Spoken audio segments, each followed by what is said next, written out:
For years, education has revolved around the teacher and his or her ability to impart knowledge to their students. They have done so using a number of tools that have worked for many, many years.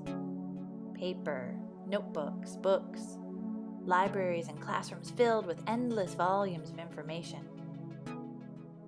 And soon enough, more elaborate tools evolved for subjects such as mathematics, for example. And then we had the pencil. Oh, it was revolutionary in its time.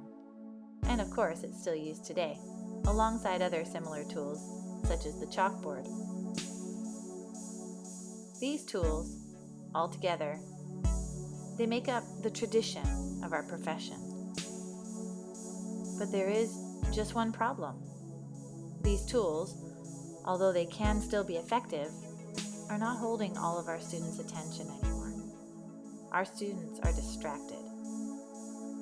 Educator and speaker Sir Ken Robinson argues, the problem is they are trying to meet the future by doing what they did in the past. And on the way, they are alienating millions of kids who don't see any purpose in going to school. Who's they? It's us, the teachers. Our students are asking themselves, can I Google this? YouTube could surely explain this better to me. Why am I learning this anyway? Is this relevant? Educators are waking up and have finally begun asking themselves, is media education important enough to be required?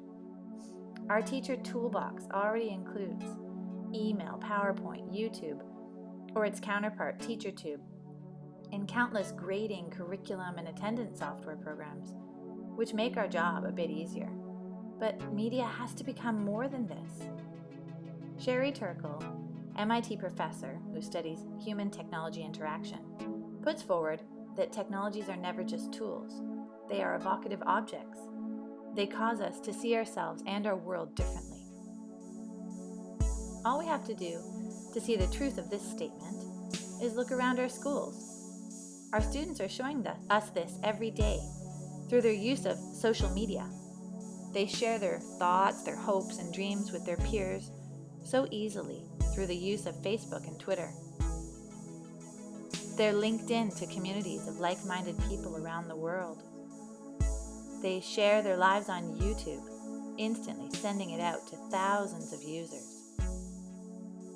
The world has gotten smaller, and our students have indeed begun to see themselves and their world differently.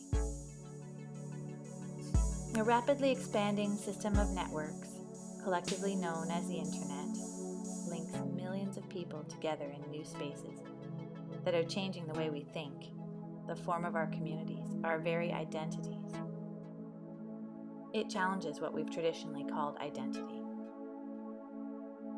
Our students, they've come to define themselves as connected beings with incredible tools at their fingertips. Laptops, tablets, smartphones, the list goes on. Teachers need to embrace these tools and all that they have to offer to education. If we do not, we truly run the risk of knowingly sitting by while our students begin to tune out. We don't want this, do we? We want our students to be engaged in their learning. We want them to be inquisitive, eager to learn, and eager to find the answers to their questions using the tools they have at their fingertips. We want our education system to be relevant to their lives. Indeed, this is what 21st century teaching and learning needs to look like. Heidi Hayes Jacobs, author and internationally recognized education leader, known for her work in developing 21st century education, she insists that teachers need to integrate technology seamlessly into the curriculum instead of viewing it as an add-on, an afterthought, or an event. Indeed, this is often what happens, and when it does, it doesn't work. This is what we need to move away from. If we can train our teachers how to use media and technology to enhance their teaching and learning, we will empower them, and we will excite them about the use of technology in our schools.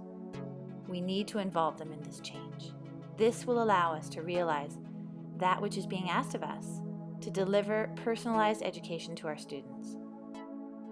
This is the direction we need to move in, and technology, it can help us to accomplish this. David Warlick, educator and promoter of technology in the classroom, argues that we need technology in every classroom and in every student and teacher's hand, because it is the pen and paper of our time, and it is the lens through which we experience much of our world. So you ask, is media education important enough to be required? Absolutely. It is essential, and it would be irresponsible of us to ignore this aspect of the 21st century in our teaching. Won't you join me?